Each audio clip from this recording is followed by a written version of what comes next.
Assalamualaikum warahmatullahi wabarakatuh. Bagaimana anak-anak? Sehat? Semoga pada sehat semua ya. Kali ini kita bertemu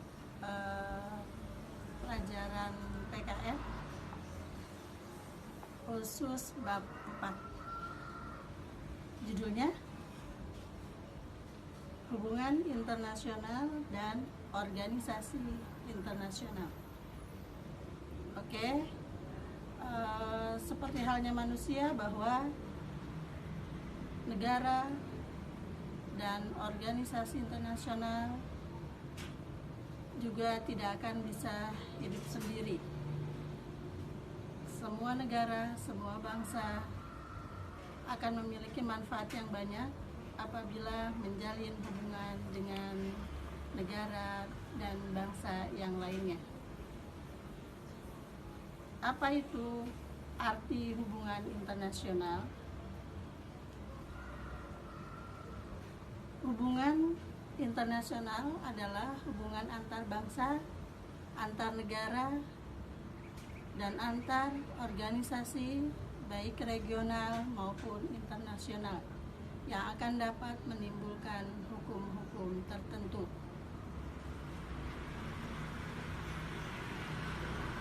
Hubungan internasional dilalui dengan proses kerjasama internasional.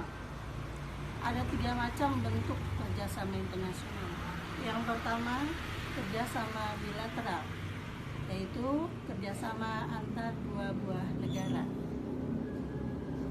Yang kedua, kerjasama regional, yaitu kerjasama dalam satu kawasan tertentu. Yang ketiga adalah kerjasama multilateral, yaitu kerjasama yang dilakukan oleh banyak negara dan tidak melihat pada kawasan atau wilayahnya.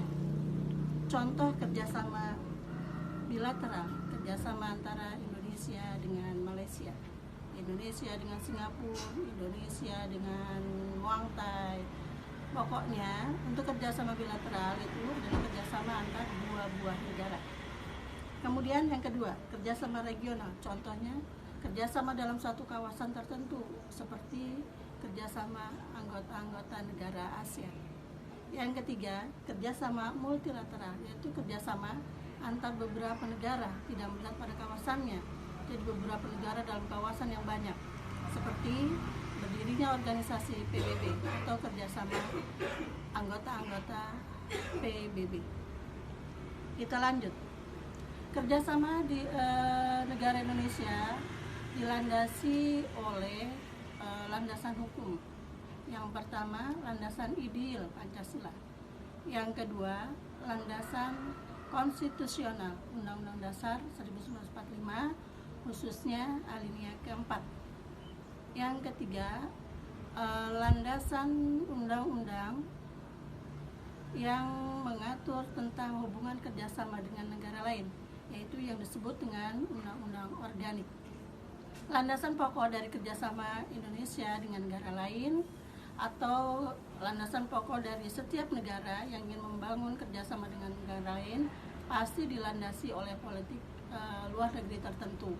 Di Indonesia, landasan kerjasama dengan negara lain dilandasi oleh politik luar negeri Indonesia yang dikenal dengan politik luar negeri bebas aktif.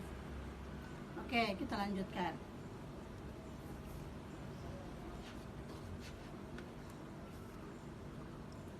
Apa arti politik luar negeri bebas aktif?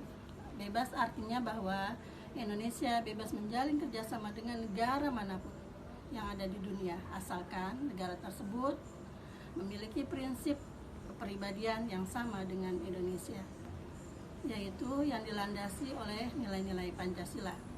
Yang kedua, arti aktif, bahwa negara Indonesia turut serta ikut ambil bagian dalam setiap kegiatan yang ada di dunia internasional. Aktifnya negara Indonesia bukan aktif yang pasif, tetapi aktifnya Indonesia adalah aktif yang kreatif.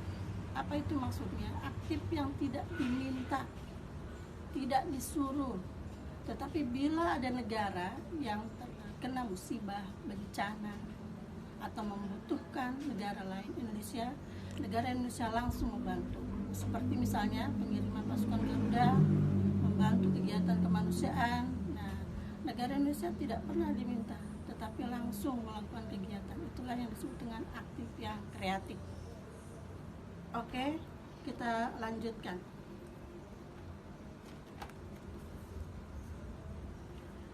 Untuk menjalin kerjasama dengan negara lain, perlu adanya bentuk perjanjian kerjasama.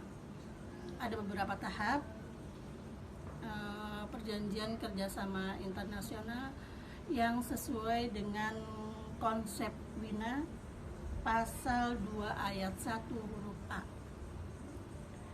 Kita sebelum pada tahap perjanjian, kita artikan dulu dengan yang dimaksud dengan perjanjian internasional, yaitu suatu persetujuan yang dibuat antar negara secara tertulis dan diatur oleh hukum internasional. Tahapan pembuatan perjanjian yang pertama, proses negosiasi. Dalam bahasa kita sehari-hari berbincang, berunding, membahas isi dari perjanjian. Seperti contoh misalnya, kita mau mengadakan jalan-jalan dengan teman. Kita bahas tuh mau jalan-jalannya kemana, pakai baju apa, kapan harinya, kapan waktunya, kapan kita bertemu, kapan kita akan berangkat. Itu namanya negosiasi atau berunding. Nah, perjanjian internasional juga seperti itu, atau perjanjian negara lain juga seperti itu. Ada isi perjanjiannya, apa yang akan dibahas, apa isi materi perjanjiannya dari masing-masing pihak yang mengadakan perjanjian. Itu tahap pertama.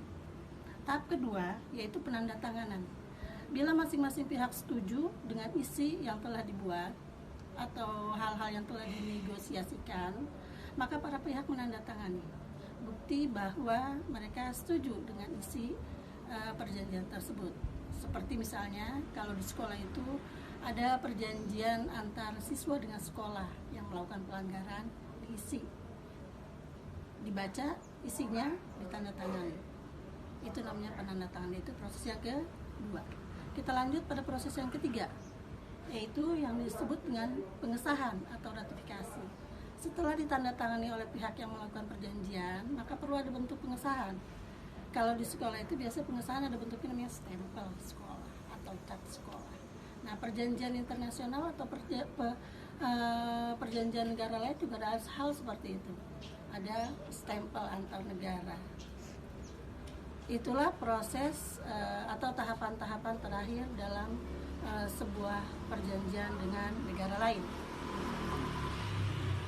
Kita lanjutkan yang berikut. Setelah disahkan, setelah diratifikasi, maka pada saat itulah perjanjian atau kerjasama dengan negara lain berlaku, yaitu pada tanggal yang telah ditentukan.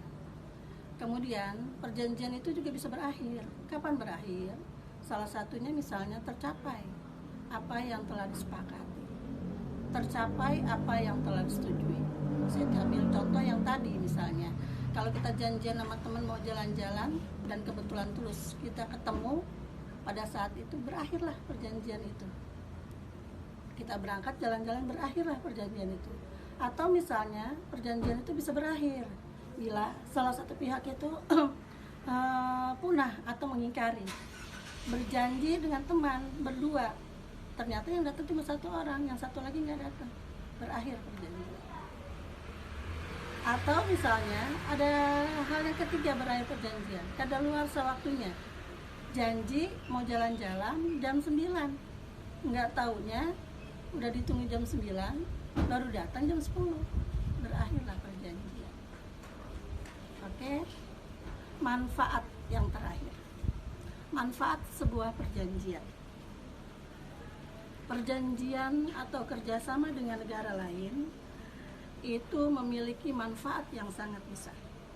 Salah satu misalnya, saya ambil contoh produk HP, teknologi canggih, ilmu pengetahuan, wawasan yang bertambah, adalah salah satu bukti manfaat kita menjalin kerjasama dengan negara lain. Contoh paling mudah adalah misalnya bagi umat Islam, kita akan melakukan kegiatan umroh atau haji. ke negara Arab Saudi. Kalau kita tidak menjalin kerjasama dengan Arab Saudi, kita tidak akan pernah bisa melakukan umroh atau kegiatan haji. Itu contoh yang paling esensial, yang paling gampang untuk kita pahami. Kemudian manfaat yang lain, misalnya ada terpenuhi kebutuhan, atau manfaatnya lain, misalnya saling membantu. Indonesia kena musibah seperti sekarang ini, misalnya ada negara lain membantu, yaitu misalnya dengan mendatangkan ahli teknologi, ahli misalnya pemberantas virus. Nah, itu salah satu bentuk atau beberapa bentuk manfaat kerjasama. Kemudian istilah-istilah dalam perjanjian atau kerjasama dengan negara lain, seperti misalnya traktat, yaitu perjanjian persahabatan yang dibuat sesama anggota dalam satu kawasan, misalnya sesama negara di kawasan Asia Tenggara. Ada lagi misalnya istilah dalam arti konvensi, yaitu yang dibuat oleh hanya beberapa negara saja, misalkan negara-negara kawasan Eropa, misalnya contoh konvensi Jenewa. Ada lagi istilah lain, misalnya seperti protokol. Nah, ini untuk protokol ini materinya lebih sempit, jadi hanya mengandung beberapa bidang-bidang tertentu dan pada negara-negara tertentu saja, sepertinya protokol Kyoto.